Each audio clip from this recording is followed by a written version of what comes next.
Happy Wednesday, Asher here with your weekly market update, and this one's all about rising rates, global ripple effects, and a spring market that's losing a little steam. Let's jump right in. First, what's going on with rates? Mortgage rates just hit their highest level since February, with the 30-year fix now averaging around 6.92%. That uptick pushed mortgage demand down across the board last week. Purchase apps dropped 5% and so did refis. Now, to be fair, purchases are still 13% higher than a year ago, and refis are still up 27% when compared to last year, but clearly the momentum is slowing a little bit. So what's behind this move in rates? Well, the big driver was surprise inflation data, but not here in the US, overseas.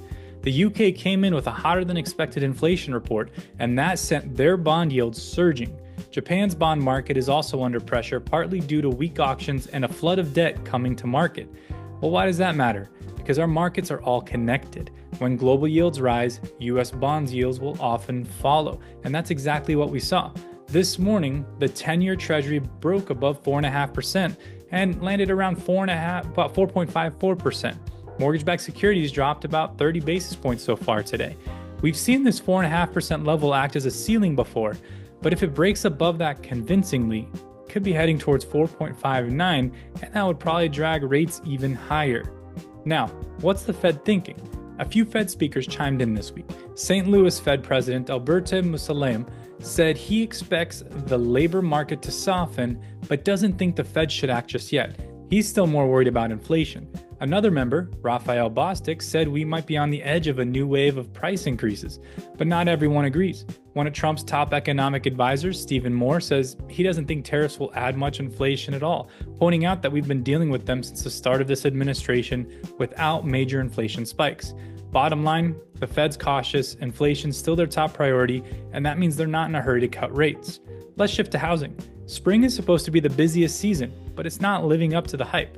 According to Redfin, April saw the slowest start to the spring market in 5 years, with fewer signed contracts than any April since the 2020 lockdowns. And while inventory is rising, it's not leading to more deals. Homes are sitting longer. That could lead to more price cuts in the coming weeks. Builder sentiment isn't great either. Confidence among builders dropped to 34 on the NAHB index, which ties the lowest level since late 2022. Builders are dealing with high rates, tariff concerns, and rising material costs. Most of the survey was done before the US and China announced a 90-day pause on tariffs though, so it could dip further if things don't stabilize. Still, housing starts rose 1.6% in April, which is a small rebound from March, but permits fell 4.7%, which means builders are being cautious about future projects. And here's a stat that kind of caught our eye. The Fed Reserve just released a study that looked at buyer agent commissions. The question, have buyer agreements helped reduce fees? Answer, not really. Commissions have dropped slightly from 3% in the 90s to about 2.7% today, but that's mostly due to higher home prices and tech tools, not policy changes. Since the NAR settlement, sellers are still usually covering commissions, and buyer fees haven't really changed much. So what's the takeaway this week? Global markets are pushing our rates up, even if our own data is quiet.